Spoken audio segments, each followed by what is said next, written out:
Fiacre ni urucabana urumva Fiacre umutima wa defense ubwo manza agomba kugarukanamo nanje mutsinzi urumva nyuma ho nta gihinduka Ombolenga na Claude kuri gatatu kuri gatandatu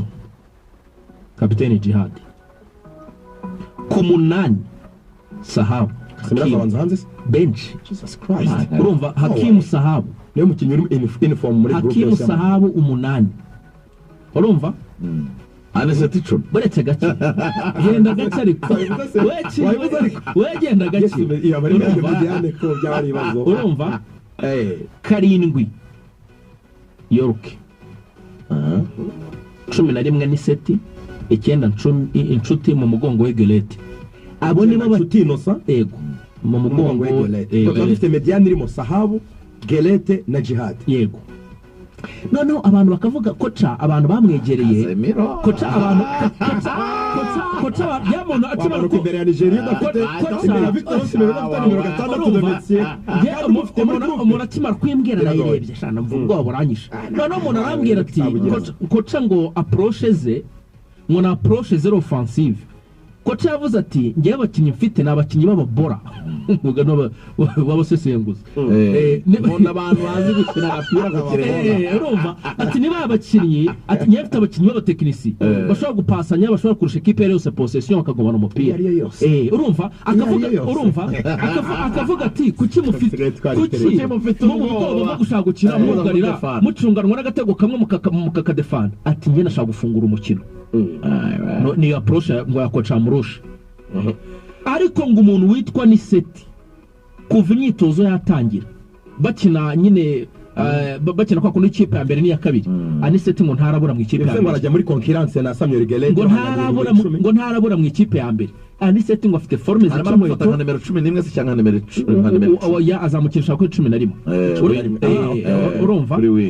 ariko nta n'umuwinga w'imoso tugira burya aniseti ngo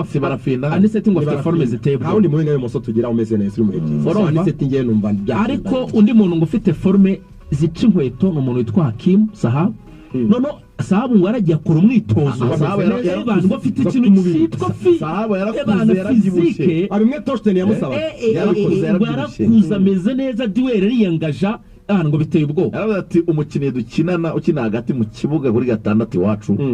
ari akina muri ya kipe mubiri muri best shot ati ni umuntu urangara cyane tumutoza namukunda yamwe ko ngomba kuzajya nza nkakora izo nshingano hagati mu kibuga hanyuma cyo navugaga Lorenzo ni icy'abanyarwanda biteze muri Adera Murusha asanze ikipe yine ritinze ikipe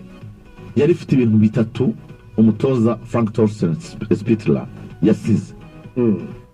twari tumaze kugira ikipe ubona igira confidence igira icyizere itinyuka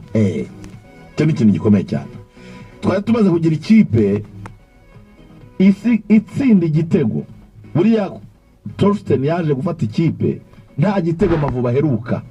amenyereye kudefana agatsindwa 1-0 tugataha cyatwanganya ubusa ku busa cyatugaterwa forfe yaje ikipe yarayisize ari ikipe ishobora gutsindwa igitego ikaza ikacyishyura ikanatsinda ikintsinzi yaje ari ikipe ishobora no kureba mu izamu igatsinda Lesotho igataha ubona gatatu yatahanye ikindi cya gatatu ni ikipe yari imaze kutumenyereza ko mu rugo habaye nyine mu rugo yego ari ahantu ho gukinira ndetse rero yadukoze mu jisho ariko ubundi bene twaritsinze Nigeria turanganya mu kipe twari yagoye cyane mu rugo turahagorera turabagora cyane rero umutoza agomba kuza agahera kuri ibi bintu bitatu byari bihari ntitubone icyo bita setback gusubira inyuma ahubwo tukabona bijya imbere gusa icyo amakuru namenye ni uko ngo abakinnyi mu mwiherero no mu myitozo barishimye pe ikintu bita mood uko bafashwe nk'uko n'abakinnyi bagendaga bigarukaho bafashwe uko babayeho Sainte Famille hari abiryamira muri ya hoteli nshyashya ngo bameze neza cyane hano mu mujyi spirit iri high imibanire ni bien bafashwe neza anyways umutoza wigeze gutoza Amavubi 2015-2016 yitwa Stephen Constantine yakoze interview abazwa kuri Nigeria n'u Rwanda nabazaga Kasige yunyiriza mu Mavubi ni 2014 mu kwezi kwa gatanu nibwo bamugeze umutoza w'umurije Deathwell aganira nabo Deathwell thank you Action College cyane bamubaza ku Rwanda na Nigeria yaciye intege Nigeria cyane na interview nabonye abanyanigeria bavuzeho cyane Constantine yavuze ko u Rwanda rwakoze foro iri hejuru cyane nubwo wenda abanyarwanda badashobora guhita bibona kuko twagiye mu gikombe cya Afrika vuba nta qualification ikomeye twabonye ariko bavuga ko abona u Rwanda rwarazamuye urwego mu kuha amahirwe abakinnyi bakiri bato bafite impano kandi ko kubirebye urabona ko dufite abakinnyi bakiri bato bagerageza gukina umupira aho basahabo nyine yuvuga ba Gelete ba Niseti ba Kevin dufite abakinnyi nyine bazamuye urwego mu minsi mu gihe gishize n'imyaka nk'itatu bameze neza yavugaga ko rero ngo Nigeria kuba ari igihugu kinini kinatuwe cyane muri Afrika ngo atari facteur yaba avantage ku Rwanda bagomba kuza bikandagira uwabakubitiye uyo Akwa Ibom yanabakubitira i Kigali yabaciye intege avuga ko u Rwanda arubona rutsinda Nigeria kuri match kwizigara uratekereza bishoboka kuri izi forme z'aba Demola Lukman na ba Victor Osimhen nabibona bitandukanye nabyo gusa icyo navugaga tumaze kugira nk'ikipe y'igihugu y'u Rwanda Amavubi nuko mu rugo tugerageza kwitwara neza gutsinda Nigeria ubungubu abantu babonye Nigeria dukina mu gikombe cya Afrika muri qualification z'igikombe cya Afrika tubatsinda match imwe tukanganya imwe abantu bakagira ngo uburemere bw'uyu mukino wo kuwa gatanu burasa n'ubwashize ubushize barabibaraga bakabona ko kubona tike yo kujya mu gikombe cya Afrika ari ibintu byoroshye imibare yabo yabasunikiraga kubereka ko n'ubundi tike atari yo gusengera bamaze kuyikorera uyu munsi turimo turavuga Nigeria iri ku gitutu gikomeye cyane yamaze kuzana umutoza urimo urabyumva ibintu bigomba kuremereza uyu mukino umutoza ni mushya avuye muri Mali ni umutoza w'imyaka 48 y'amavuko ugifite ambition zo kugera ku rwego rwiza afashe ikipe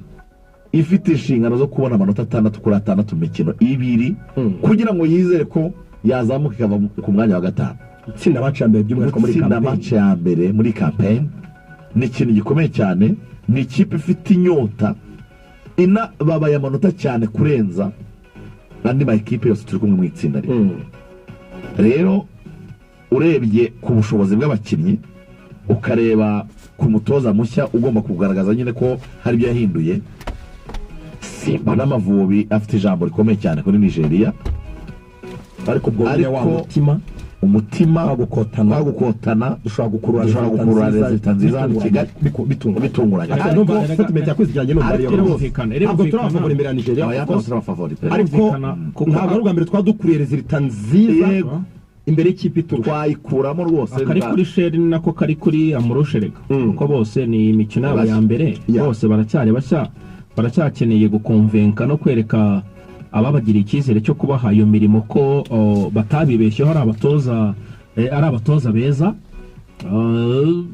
utegeza tukareba nk'uko banatangiye nabivuga Lorenzo urebye imyitwarire y'abatoza cyane cyane kuri Coach Asher urebye uko ariho yitwara muri vestiaire ya equipe ya Nigeria agerageza no gukora ku kintu cyitwa discipline y'abakinnyi ni ikintu cyiza nta kurangara no kuba concentré iby'amatelefone by'imbuga nkoranyambaga no gushyira ku ruhande yakaniye urebye uburyo koca ariho yitwara urebye uburyo federation mushyigikiye urebye uburyo abafana bazaza ari benshi nababwiye ko azaza jet privé ebyiri chartered flight ebyiri abafana 150 mu ndege imwe abandi bayobozi ba Etcom ya Nigeria mu yindi urumva Nigeria yakaniye umukino bikomeye muri equipe